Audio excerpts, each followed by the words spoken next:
Hoy hablaremos del impacto de la violencia verbal en nuestra vida. Y los pormenores del concurso La Vejez y el Mar. Rafael García Villegas, qué gusto estar contigo y con todo nuestro público. Qué gran programa para este martes. El gusto es todo mío, Laura Barrera, amigos del auditorio. Bienvenidos a Noticias 22. Hola, Laura Regis, en la traducción de lenguas de señas mexicana.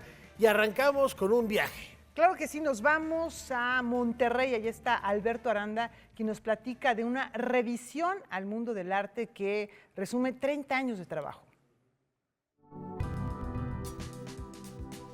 La Bienal FEMSA vuelve a casa, esto con la inauguración de una exposición que da cuenta de las 3 décadas que lleva impulsando el arte local, nacional e internacional, esto mediante la muestra que inauguró aquí en Conarte. ¿Cómo pensaron la exposición? Pues la pensamos siguiendo un poco la misma historia de la Bienal y viendo los cambios que ha habido en el formato, viendo también la forma en la que la Bienal ha respondido a el mismo ecosistema del arte y los cambios que se producen desde su seno. 30 años en el mundo del arte ya se había presentado en el estado de Guanajuato. Ahora el público en Monterrey podrá ver la evolución creativa de los artistas. Creo que la Bienal surge en un momento bien crucial, ¿no?, de redefinición de las prácticas artísticas en México, y no solamente de las prácticas artísticas, sino de muchas otras cosas. Es un momento, los años 90, de muchos cambios y de muchas rupturas que se ven aquí, ¿no?, como en el arte de esa década, pero que creo que también sucedieron en México en la música, en el cine, en el teatro, en los proyectos editoriales, etcétera, ¿no? Entonces, creo que la Bienal surgió como un certamen muy en línea como con la tradición, como un certamen de pintura y escultura, y muy pronto desde la primera emisión se dio cuenta de estos cambios, por ejemplo la presencia de la instalación, y se tuvo que adaptar. ¿Hacia dónde debe de apuntar la Bienal? Pues yo siento que este modelo itinerante es muy bueno, ¿no?, porque como cambia y responde a cada sitio, siempre hay ese factor de novedad, ¿no?, y de originalidad de la propuesta que se dé cada 2 años, ¿no? Como que siento que el trabajar en distintos lugares del país es una fortaleza que todavía da para explorar en otras ediciones. 30 años en el mundo del arte, una revisión de la colección FEMSA permanecerá aquí en Conarte hasta la mitad de este año. Posteriormente se darán a conocer los detalles de la próxima Bienal y el estado que la recibirá. Informaron para ustedes desde Monterrey Francisco Bram y Alberto Aranda, enviados especiales. Gracias, Alberto. Y cambiando de tema, aunque hoy esta es considerada una pieza fundamental del repertorio lírico del siglo XX, en su época fue víctima de la censura. Sí, vamos a conocer la historia de Katerina Ismailova, su tediosa vida, su amante y la cadena de crímenes que rodean esta tragedia. Estrenada en 1934 en Leningrado, Lady Macbeth de Msensk es una ópera de Dmitri Shostakovich, la cual está inspirada en la novela de Nikolai Leskov y con libreto de Alexander Price. Esta es la primera pieza, la única lograda de una trilogía planeada por Shostakovich, las cuales no vieron la luz en su segunda y tercera pieza, dada la crítica que ejerció José Stalin. Esta ópera llega por primera vez a México al Palacio de Bellas Artes. Organizada en 4 actos, Lady Macbeth de Msensk aborda la opresión femenina, representada en su protagonista, Katerina, en una sociedad patriarcal. Ella está casada con el hijo de un hacendado. Este hacendado, que es el rol que yo interpreto, es un tipo muy bestial, muy machista, maltratador, es como la sublimación del patriarcado, digamos. Entonces la maltrata a ella del mismo modo que maltrata a su hijo y maltrata a todos sus empleados. Y esta mujer languidece en ese contexto porque no tiene contacto con el mundo exterior. Y entonces aparece un obrero nuevo, que es un tipo que aparentemente no le cuadran las reglas, entonces rompe todas las reglas. Y en un momento, aprovechando la ausencia de su marido, ella tiene una aventura con este obrero nuevo. El montaje en Bellas Artes estaba planeado para 2020, pero fue interrumpido por la pandemia. Ahora llega a escena con más de una veintena de intérpretes nacionales e internacionales, entre los que se encuentran Lada Kisi, Hernán Iturralde, Evanibaldo Correa, Sergei Radchenko, Diana Arón, Víctor Hernández, todos ellos bajo la dirección de Marcelo Lombardero. Podemos pensar que, si bien en los últimos pocos años se ha avanzado bastante al respecto, no ha cambiado tanto el asunto, ¿no? Especialmente en muchos lugares de nuestro continente, esta realidad sigue siendo la realidad, ¿no? Aquí se está retratando algo digamos, del siglo XIX, fin del siglo XIX, principio del siglo XX, pero especialmente en algunos lugares suburbanos, rurales, no ha cambiado tanto, ¿no? O sea, esta tendencia feminista a reivindicar el rol de la mujer, a tratar de abolir el patriarcado. Esta puesta en escena fue estrenada en 2009 en Chile y después fue llevada a Argentina, y ahora en su reposición en México da contexto a la conmemoración del 50 aniversario luctuoso de Dmitri Shostakovich. El primer desafío para mí es que la ópera es en ruso y yo no hablo ruso. Siempre me frustra cantar en ruso porque, digamos, los idiomas en los que se suele cantar ópera, que sean alemán o francés o italiano, yo esos idiomas los hablo. Entonces la relación es mucho más directa. Actoralmente muy desafiante para todos los personajes. O sea, musicalmente es muy difícil para la orquesta. Es todo como un tour de force para todos los involucrados, digamos. Y en particular, esta producción, que es una producción muy dinámica en la que pasan muchas cosas todo el tiempo, es un desafío desde el punto de vista, digamos, técnico. Lady Macbeth de Sensk se presenta en la sala principal del Palacio de Bellas Artes el 20, 23, 25, 27 y 30 de marzo, los martes y jueves a las 20 horas y los domingos a las 17 horas. Noticias 22, Víctor Gaspar. Vale la pena verla, aunque iba a ser una trilogía, ya lo decía Víctor. Shostakovich solo tiene 4 óperas, Los Jugadores, esta, Moscú y La Nariz, que es quizá la más representada. Que está en su basada en repertorio. el libro de Nikolai Gogol, De en Nikolai un Gogol. cuento maravilloso Nikolai Gogol. Y por eso no la persiguieron, pero ahora está Lady Macbeth en Minsk, aquí la ves al Palacio de Bellas Artes. Bueno, y ahora seguimos hablando de música, pero de otro género. ¿Son capaces ustedes de distinguir entre un bolero y una balada? Y además, ¿saben qué se está haciendo para involucrar a las nuevas generaciones con este legado patrimonial? Aquí la respuesta.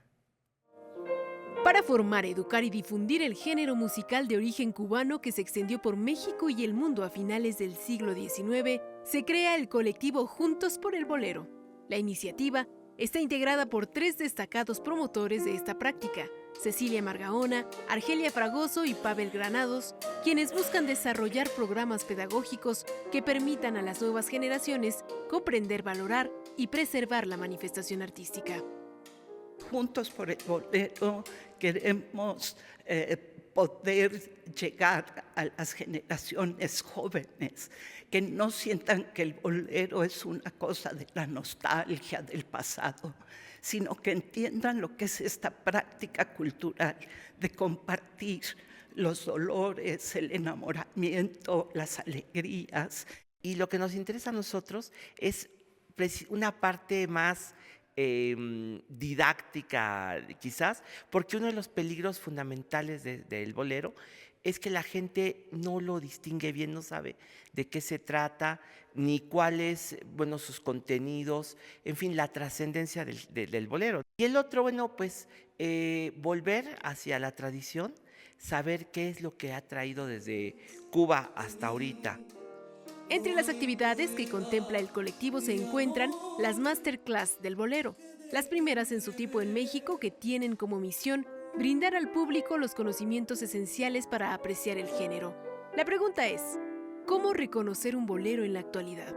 ¿Y cómo diferenciarlo de la balada? El bolero es una mezcla de ritmos. El primero de esos ritmos se creó en Cuba a finales del siglo XVIII y los primeros boleros tenían incluido o estaban construidos sobre la base de un ritmo que se llama cinquillo. Y uno lo reconoce fácilmente en el danzón, porque el danzón y el bolero son géneros hermanos. Entonces el cinquillo es un ritmo que viene de África y se escucha chan, cha, chan, cha, chan, chan. Siente mis manos como acarician tu tersa piel. Pero eso duró hasta cierto momento. A partir de los años 30 para acá, se fue instituyendo otro ritmo que se creó en los Estados Unidos y que se llama biguín. Y ese ritmo se escucha chun chun, chun chun chun chun chun chun, chun chun chun chun chun. La iniciativa nace para fortalecer este legado y como parte de los compromisos de la inscripción del bolero como patrimonio cultural inmaterial de la humanidad en 2023. Lo que se inscribe es la práctica cultural del bolero, no el género musical. La práctica cultural, que es la bohemia, lo que se busca es la comunidad, el intercambio de las emociones, las lecciones emocionales que da el bolero. Las próximas masterclass se llevarán a cabo el miércoles 12 de marzo a las 19 horas en la Fonoteca Nacional y el 29 de marzo en la Casa Benimoré. Noticias 22, Karen Rivera.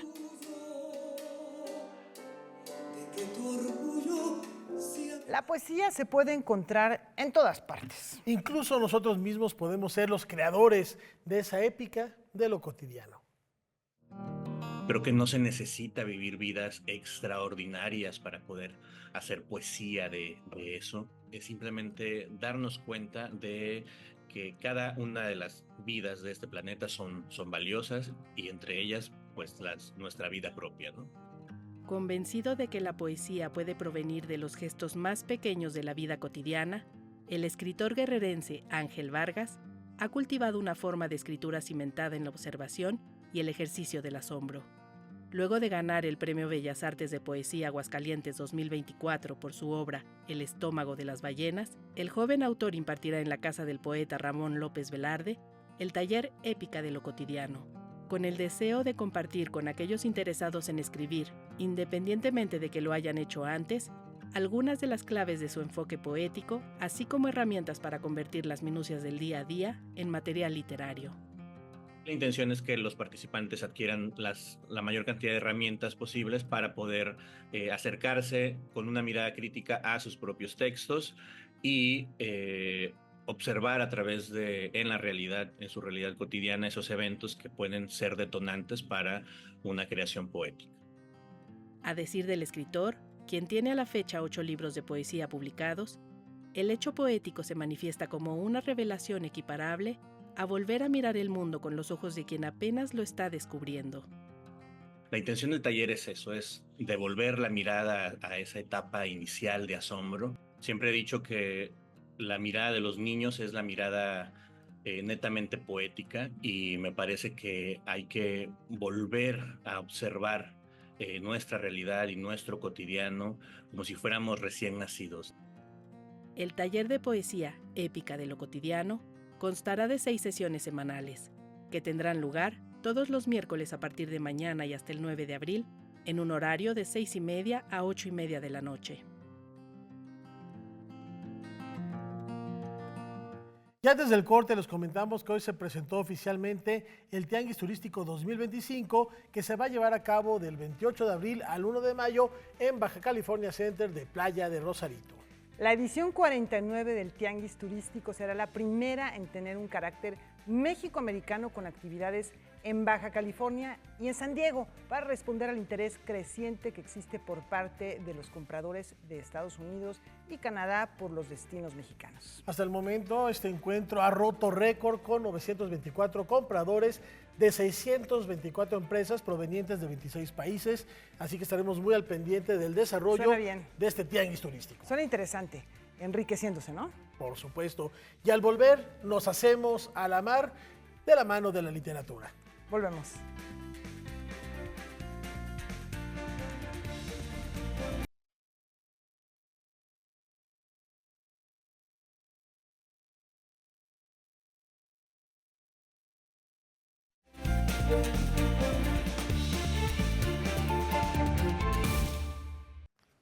Mucha atención, si tienen 60 años o más y gusto por la escritura, la invitación es a participar en el concurso nacional literario Memorias de la Vejez y la Mar, del cual nos platica esta noche la teniente de corbeta del Servicio de Logística Naval, Adi Suset Cruz Gómez, que está aquí a un ladito con Rafael. Vamos con ustedes. Gracias, Laura. Gracias, teniente, por acompañarnos. A ustedes. Un concurso fascinante, ya van varias ediciones y la invitación es a las personas mayores de 60 años. ¿Cómo participan? ¿Puede ser cualquier género literario? ¿Hay alguna extensión? ¿Cuáles son las bases para participar en este concurso? Así es, este concurso pues nació de la Secretaría de Marina Armada de México, realiza acciones a fin de cumplir con diferentes ejes rectores, los cuales son el poder naval, la infraestructura e industria naval, la salud y apoyo a la población civil, la ciencia y tecnología y educación y cultura. Este último es muy importante, en el cual nos queremos enfocar esta noche a fin de ser una república lectora y cultural, lo cual es muy importante como uno de los 100 pasos del gobierno, de acuerdo a su filosofía. Para ello, la Secretaría de Marina Armada de México lleva a cabo 3 concursos nacionales, los cuales son dedicados a la niñez, la juventud y la vejez. Este último es con el fin de que personas adultas mayores demos a conocer y fomentemos ese interés por la historia y la cultura naval, así como las tradiciones marineras. Este concurso es para todas aquellas personas de 60 años en adelante, a fin de que lleven a cabo una obra literaria, ya sea algún ensayo, un poema, el cual debe de ser con mínimo de 3 cuartillas o máximo 6. Esto se llevan a cabo en todas las entidades federativas de la República Mexicana, en el cual se consta de un coordinador y asimismo se lleva el desarrollo de un comité en el cual se encuentran personas capacitadas en el área a fin de evaluar los diferentes requisitos y bases que deben de cumplir. Esta obra literaria pues debe estar enfocada en el tema, lo que es el cuidado ecológico ambiental, así como la percepción del mar. Es muy importante para nosotros el que tengan esa cercanía con nuestra institución. Como también importante es escuchar y mantener el legado de las personas mayores, que se lo hereden a las futuras generaciones. Hablamos de poesía, hablamos de cuento, pero también cuando se habla de ensayos, habla de precisamente pasar esta estafeta a los jóvenes. Así es, creo que cada quien tiene una vivencia, una anécdota, cercanía con el mar. Entonces es para nosotros muy grato el poder convivir con estas personas, con adultos, el que tengan tantas experiencias que contarnos, tantas reflexiones y percepciones, que cada una es única e inigualable. Y si nos ponemos un poquito más exquisitos, teniente, también pensar en el poder curativo que tiene la literatura, inclusive para evitar enfermedades como el Alzheimer, el escribir es un gran recurso. Claro que sí, en el proceso de reflexionar, de recordar alguna vivencia y hacer el relato, es muy enriquecedor para la mente, para la memoria, el poder poner en práctica todas esas experiencias en la literatura, en diferentes obras, y en este caso, que es en el concurso de La Vejez y la Mar, tienen la oportunidad de poner en práctica todos aquellos recuerdos que tengan gratos con el mar y asimismo con la ecología del medio ambiente. A propósito de estos recuerdos gratos, ¿alguna experiencia? Usted es muy joven, teniente, como para participar en el concurso, pero me imagino que las experiencias que nos regala el mar y más estando en la Armada son vastísimas. ¿Cuál podemos rescatar de ellas? Yo creo que nace desde que era muy pequeña. Yo me gustaba ir mucho al mar con mi familia. Eran momentos muy, muy bonitos. Aún lo disfruto, sin embargo, este vínculo creo que nació y profundizó más una vez que empezó mi formación en la Heroica Escuela Naval Militar. Tuve gratas experiencias en viajes de prácticas, en diferentes actividades que llevamos dentro de esta Heroica Escuela Naval Militar. Por lo tanto, creo que cada experiencia ha sido única. La verdad, no podría describirlo, creo que es algo de vivirlo, y para mí es muy importante y satisfactorio el poder ahora ser un portador y un enlace con la población civil para que diferentes personas, tanto niños como jóvenes y adultos mayores, tengan la oportunidad de tener alguna cercanía con nuestra institución al conocer diferentes unidades y establecimientos navales y también esta experiencia con el mar, lo cual es único y para todos es gratos los momentos que tenemos dentro de esto. Y seguro a propósito de estas experiencias, teniente, usted también podría escribir un libro hoy sin problema alguno. Claro que sí, la verdad es que en todas las vivencias que he tenido, yo siento que podría escribir tantos y poder ver y observar estas personas, el tener esta experiencia, ser tan felices. Hay personas que nunca han conocido el mar y creo que es algo único y el poder compartir estos momentos con ellos es muy grato. Es una oportunidad que tienen los que son los ganadores del primer lugar. Ellos se les trae a la Ciudad de México y los trasladamos al puerto de Veracruz. Todos los gastos son por parte de nosotros, de la Secretaría de Marina, a fin de que ellos tengan esta experiencia, tengan cercanía con las unidades y establecimientos navales, conozcan las diferentes actividades que llevamos a cabo y así poder tener una institución cercana a la población civil. Por lo tanto, se les hace una experiencia única para ellos, así souvenirs de la Marina y un premio sorpresa. Y reiterar, ¿hasta cuándo pueden enviar las obras? Las obras, se cierra la convocatoria el 22 de marzo, inició el 12 de febrero y ya posterior a ello se anuncian los ganadores a través del comité evaluador que verifica que se cumplan todas las bases y todos los requisitos mismos que están establecidos en la página oficial de la Secretaría de Marina. Asimismo, se han publicado videos difundiendo y haciendo énfasis en todos los pasos que deben de cumplir para poder participar en este concurso. Pues la invitación está hecha, teniente. Muchas gracias por acompañarnos. Muchas gracias a y hacerla extensiva al público de Noticias 22.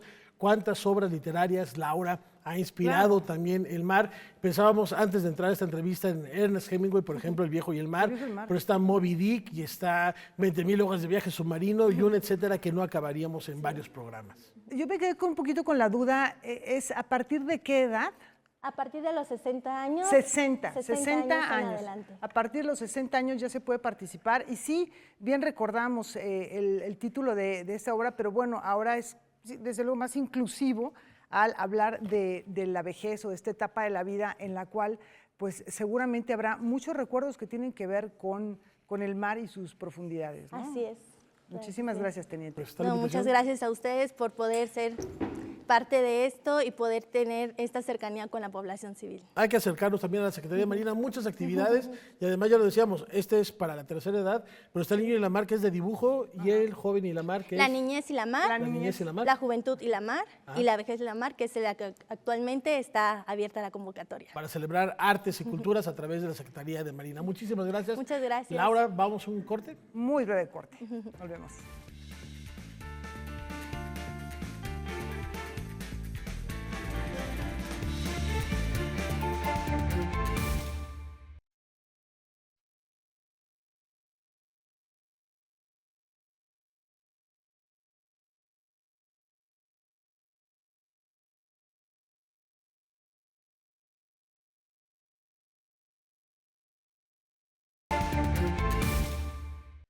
Antes quiero agradecer a nuestros amigos de la Secretaría de Marina que nos regalaron la colección de obras literarias de las y los ganadores de los primeros lugares del año pasado del concurso La Juventud y la Mar. Muchas gracias de verdad por este obsequio.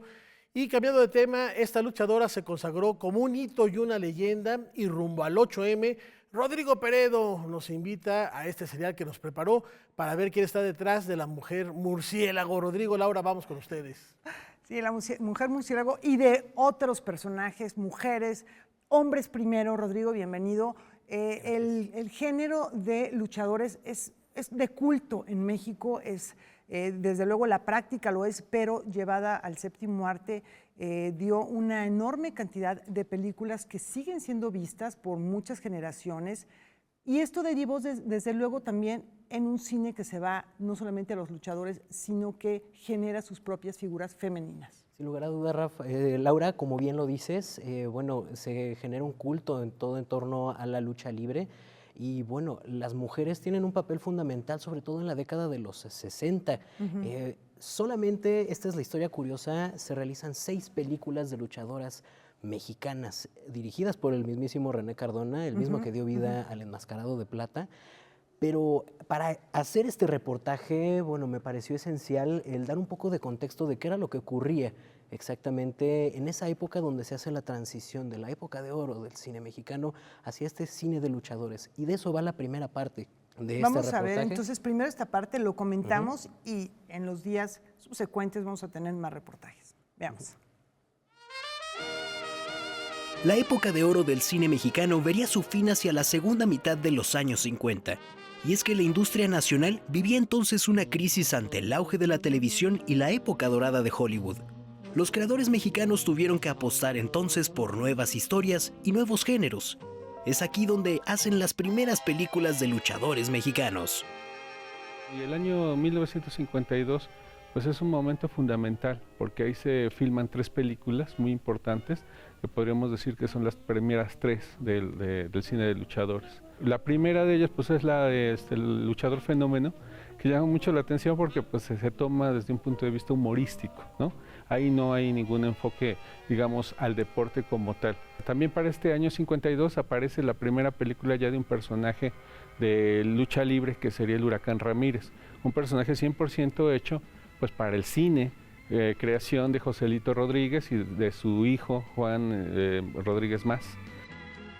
La tercia se completaría con La Bestia Magnífica de Chano Urueta, y 2 años más tarde a las salas de cine llegaría el legendario Enmascarado de Plata, a manos de René Cardona. Hay que pensar que la llegada de la televisión, pero sobre todo del cómic, que ya empezaban a ver algunos de estos que estaban dedicados sobre todo al santo, empezó a tener mucho furor lo que era la lucha libre, porque no solamente fue la lucha libre, también se hablaron, por ejemplo, de temas, por ejemplo, del box, o por ejemplo del fútbol, ¿no? Por ejemplo, que se empezaron a enfocar en estos ámbitos, el automovilismo, pero pues era esta búsqueda, pero sin duda yo creo que la lucha libre fue uno de los temas que más gustó al público. Basta con echar un ojo a las 52 películas que protagonizó El Santo, las 25 de Blue Demon o las 17 de Mil Máscaras, sin mencionar otra buena cantidad de películas donde se encuentran personajes como La Sombra o Neutrón, el enmascarado negro, por mencionar algunos. La abundancia y el éxito de este episodio de nuestro cine no solo se debe a la figura del luchador mexicano. Entre 1963 y 1969, el mismo René Cardona dirige por encargo de Cinematográfica Calderón 6 largometrajes con mujeres luchadoras heroínas como protagonistas. La historia detrás de estas producciones vive en las memorias de la familia de Viviana García Besné, quien es nieta de la hermana de Pedro, José Luis y Guillermo Calderón.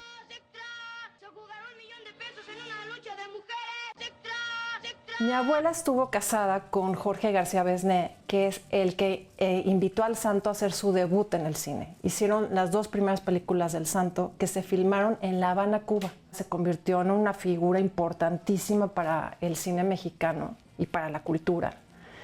Y entonces, en algún momento, los hermanos de mi abuela, después del divorcio entre mi abuela y mi abuelo, los hermanos querían hacer películas con el Santo, pero pues como el Santo lo tenía más mi abuelo y estaban peleadas las familias, pues no podían, ¿no?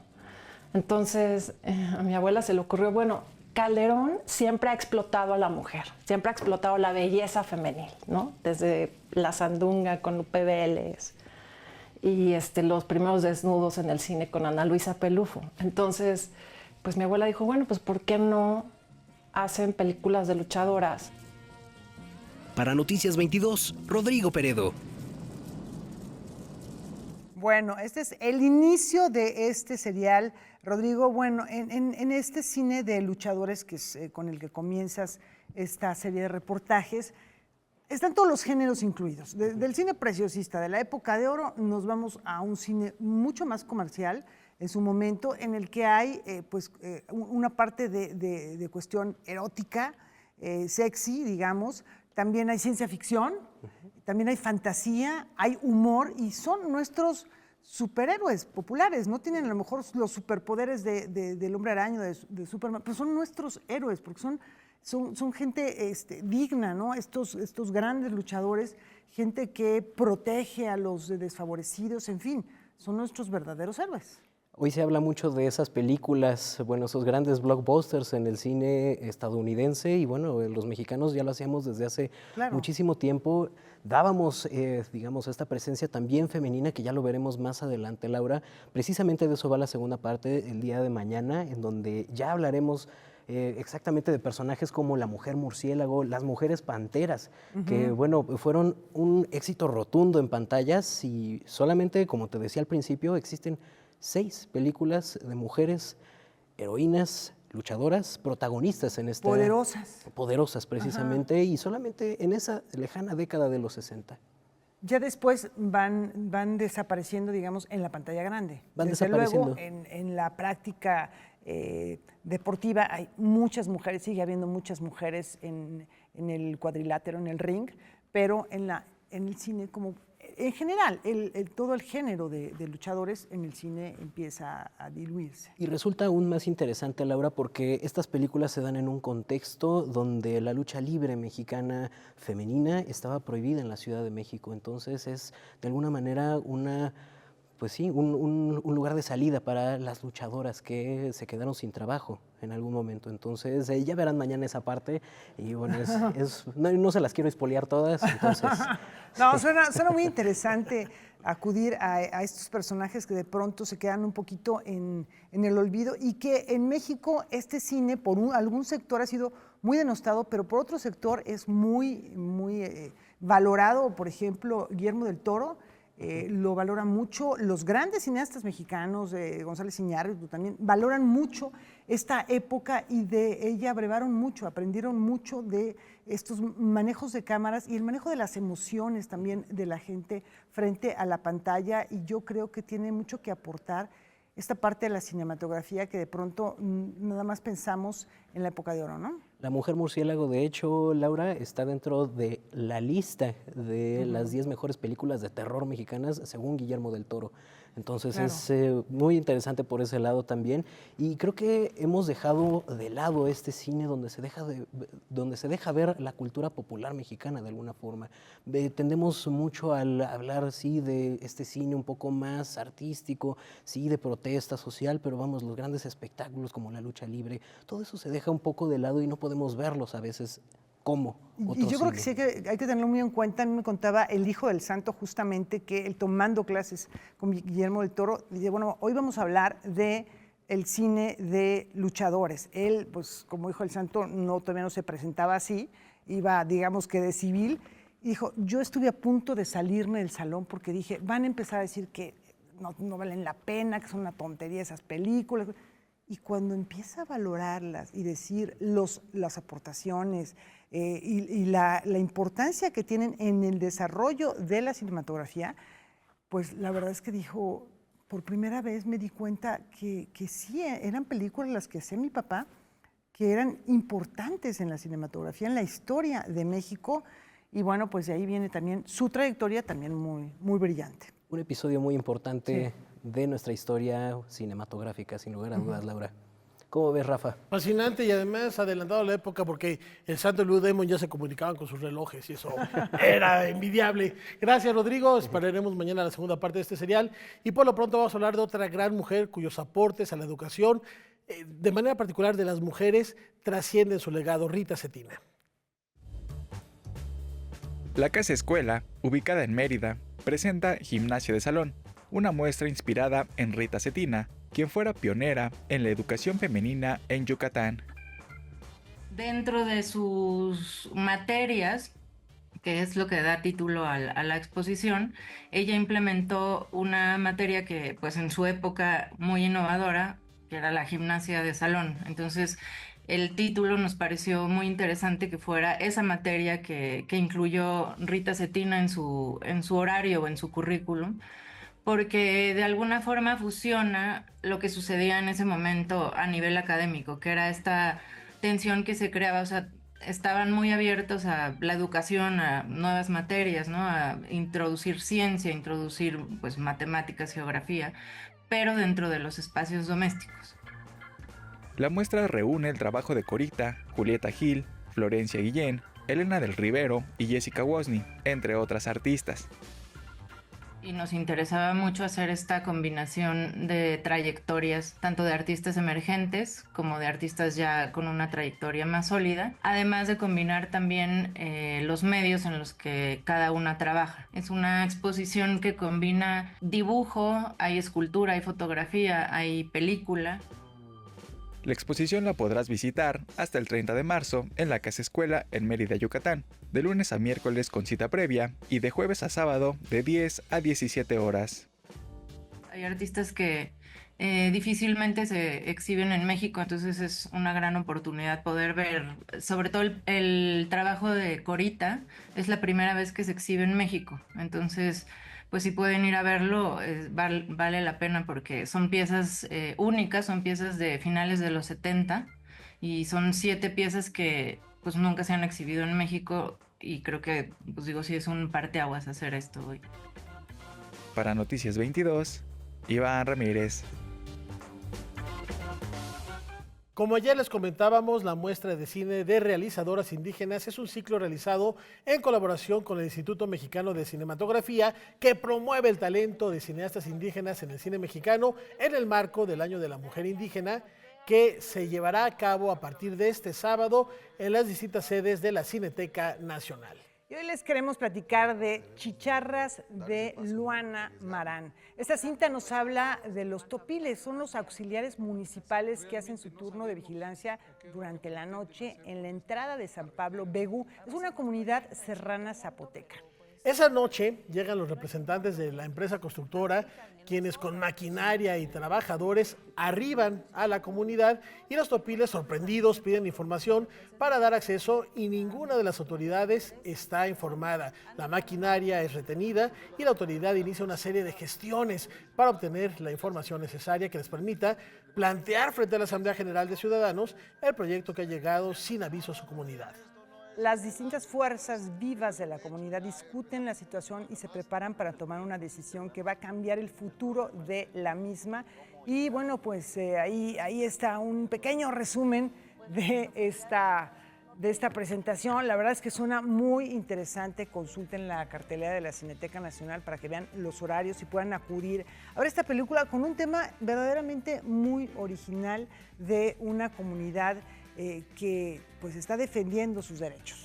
Recuerden que hay cortometrajes, largometrajes, documentales, vale la pena este ciclo de realizadoras indígenas en la Cineteca Nacional. Recomendación que a lo que nos vamos a una muy breve pausa. Volvemos.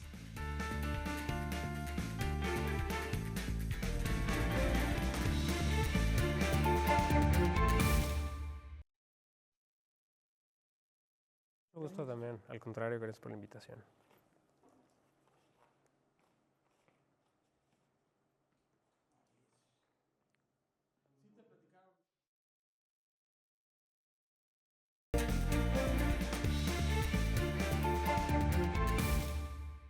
Hoy se venció el plazo propuesto por la Casa Blanca para aumentar un 25% los aranceles a las importaciones de México y Canadá a Estados Unidos.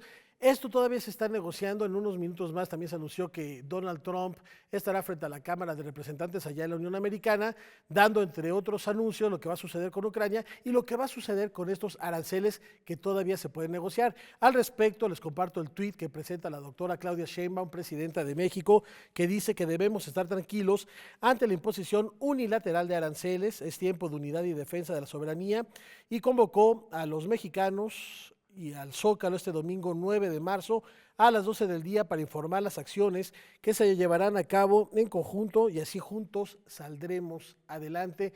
Es el mensaje de la presidenta de México a propósito de este amague de Donald Trump. Habrá que esperar las próximas horas, insisto, para ver cómo se va desarrollando esta charla y de manera particular las decisiones que se tomen en la Casa Blanca.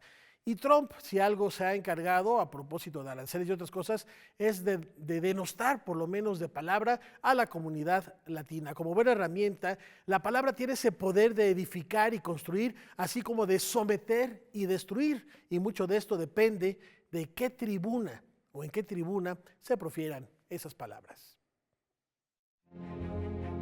29 agresiones verbales se le contabilizaron al presidente de Argentina, Javier Milei, durante los 70 minutos que duró el discurso que ofreció en el Parque Lezama para referirse a sus opositores el año pasado. Les mando un saludo a todos los econochantas, modelos mandriles. Desde entonces, este tipo de mensajes han sido una constante, incluso desde la ley, cuando el pasado 14 de enero, el gobierno publicó en el Boletín Oficial una nueva escala en las funciones y procesos psicológicos que utilizaron términos en desuso y ofensas, causando el repudio de las organizaciones que lo consideraron arcaico, discriminatorio y violatorio de resoluciones de la Organización de Naciones Unidas.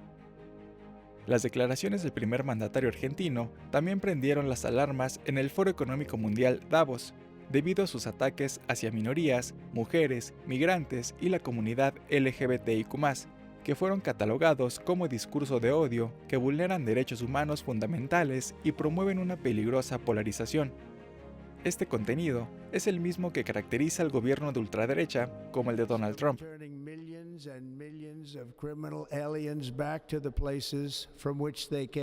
quien no solo agrede a los migrantes con sus comentarios xenófobos y racistas, incluso institucionaliza la violencia al firmar la orden ejecutiva que establece que solo se van a reconocer el género masculino y femenino, borrando el resto de las identidades. Estas acciones y discursos están siendo observados con preocupación por la comunidad internacional, que advierte sobre el peligro de legitimar el odio y la discriminación desde las más altas esferas del poder. ¡Yo soy el león! ¡Rugió la bestia en medio de la avenida! Con información de Óscar Cortés, Noticias 22.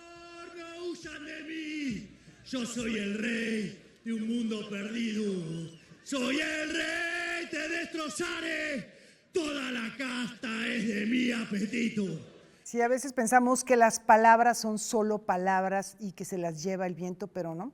Las palabras tienen un peso específico y cuando vienen de una autoridad, en este caso los ejemplos que pusimos es una autoridad política, pero puede ser una autoridad de otro orden, en verdad se van introyectando en nuestro ser y vamos pensando que, pues, que se puede hacer.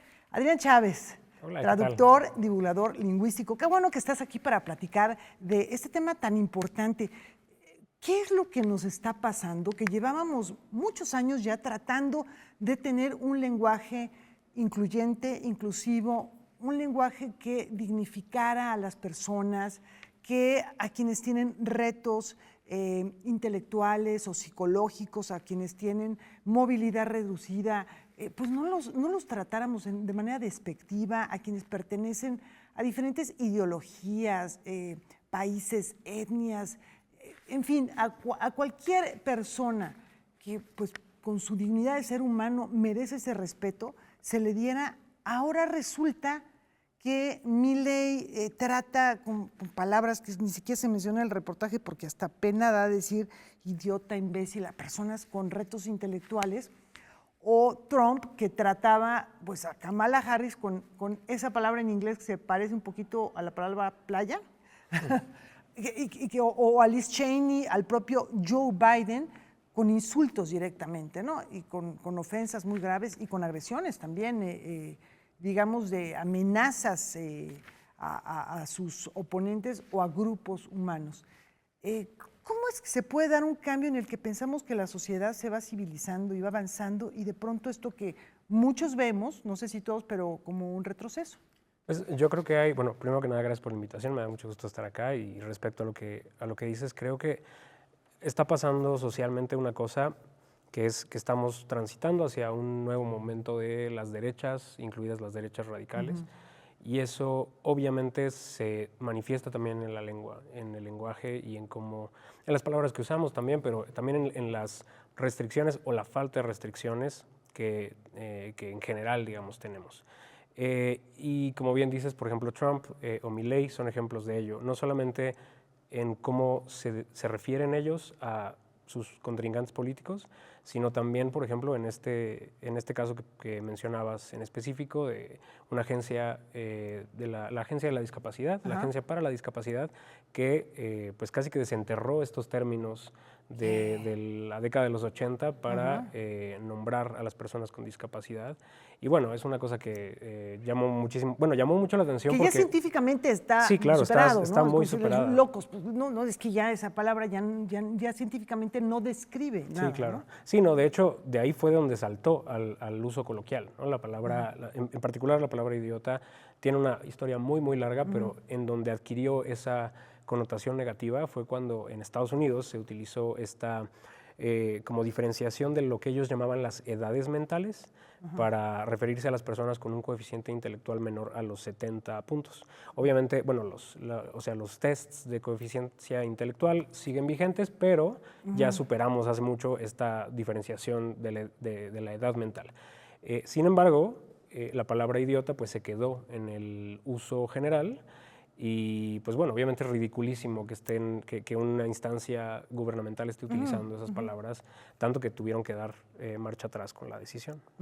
Bueno, la utilización de esas palabras y la no utilización con esto, que a lo mejor tú decías la palabra restricción hace un momento, y yo creo que sí hay ciertas restricciones autoimpuestas, porque no queremos ofender, porque queremos ser más precisos en describir a lo mejor una situación que vive alguien, una condición que vive alguien, y nosotros en ese proceso civilizatorio nos vamos autoimponiendo esos límites para decir, bueno, hasta aquí yo puedo describir una persona, pero sin ofenderla.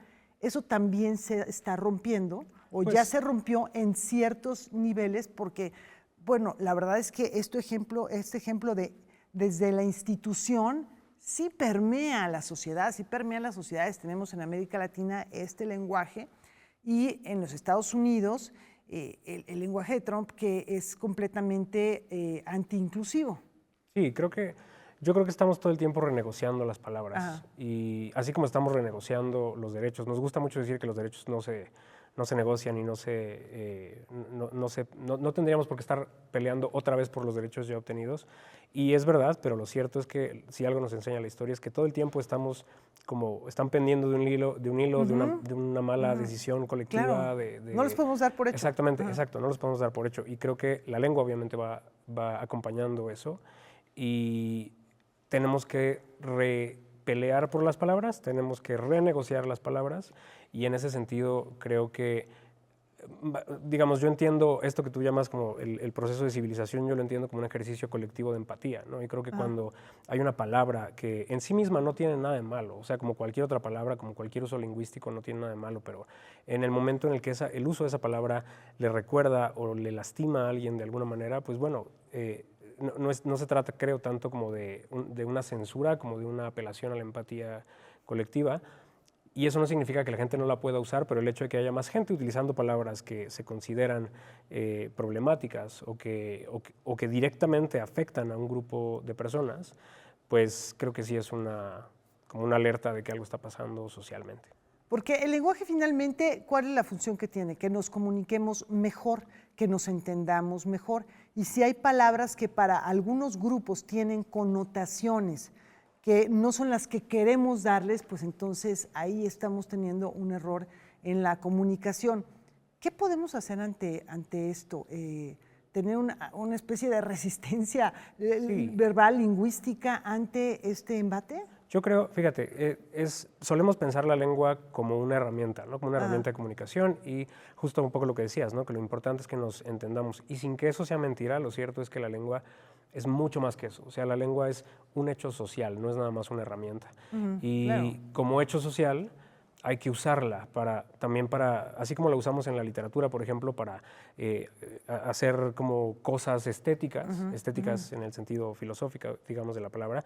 En el caso del ámbito social, las utilizamos para pertenecer, para no pertenecer, para llamar la atención sobre cosas, y creo que eso es lo que hay que hacer. Hay que usar la lengua también como herramienta política, no nada más como una herramienta de comunicación, sino para habitar, digamos, como nuestros principios. Y en ese sentido, yo creo que es importante no prohibir, o sea, creo que no se trata de prohibir palabras, o al menos desde mi perspectiva, pero sí se trata de apelar al por qué es una buena idea como dejar atrás al menos ciertas acepciones que pueden ser dañinas para las personas. Bueno, porque dice Borges que en el nombre de la rosa está la rosa y todo el Nilo en la palabra Nilo. Entonces, las palabras sí contienen sus significados, ¿no? Yo soy más pragmático y no me gusta pensar tanto como en el hecho de que la palabra en sí misma contenga algún significado, pero sí creo que el uso de la palabra tiene repercusiones en la vida cotidiana. Y creo que si una palabra que yo utilizo le hace daño a alguien más, porque le recuerda su historia, porque le recuerda el lugar que ocupa en la sociedad, de una sociedad que lo ha marginado, no me cuesta nada como simplemente dejar de utilizarla o tratar de modificar la forma en la que me refiero a las personas y eso, ¿no? O sea, creo que al final no se trata tanto como de pensar que las palabras en sí mismas hacen daño, más bien creo que así, yo siempre hago esta analogía de la lengua con la ropa, ¿no? Ujú. Así como hay contextos en los que no usamos cierta ropa y hay otros contextos en los que puede ser adecuado o inadecuado utilizar tal o cual prenda, o podemos usar una prenda, por ejemplo, para hacer un statement político también, lo mismo pasa con la lengua. Entonces yo creo que no es tanto que la palabra contenga el concepto, es más bien que la palabra al lanzarla tiene efecto en las personas y entonces lo que hay que cuidar es el efecto, no tanto la palabra. Ujú. Creo. Son herramientas, pero también son agentes. ¿Cómo la ves, Rafa? Pues en la película La ladrona de libros, el personaje que hace Geoffrey Rush, Hans me parece que se llama, en algún momento dice, las personas son tan buenas como lo son sus palabras. Entonces yo creo que es una frase digna de reflexión y que cada quien juzgue. No vamos a juzgar nosotros porque caeríamos en el juego que caen los personajes citados aquí. Gracias, Adrián, por acompañarnos. Te vamos a hacer la provocación porque queremos que nos acompañes de nueva cuenta para hablar y conocer tu opinión a propósito de la implementación de la enseñanza del idioma náhuatl en las escuelas. ¿Aceptas claro. la invitación? Sí, con Te gusto, invitamos claro que sí. próximamente y por lo pronto a cuidar nuestras palabras. Y hoy nos despedimos con un recuerdo de Moritz Moszkowski, compositor alemán, quien alcanza la inmortalidad un día como hoy, hace 100 años, académico, pianista, director de orquesta. Sus raíces románticas gozaron de gran reconocimiento, sobre todo durante su estancia en París, aunque al estallar la Primera Gran Guerra cayó en el olvido. No obstante, hoy su memoria y su obra se han reivindicado y así lo recordamos esta noche.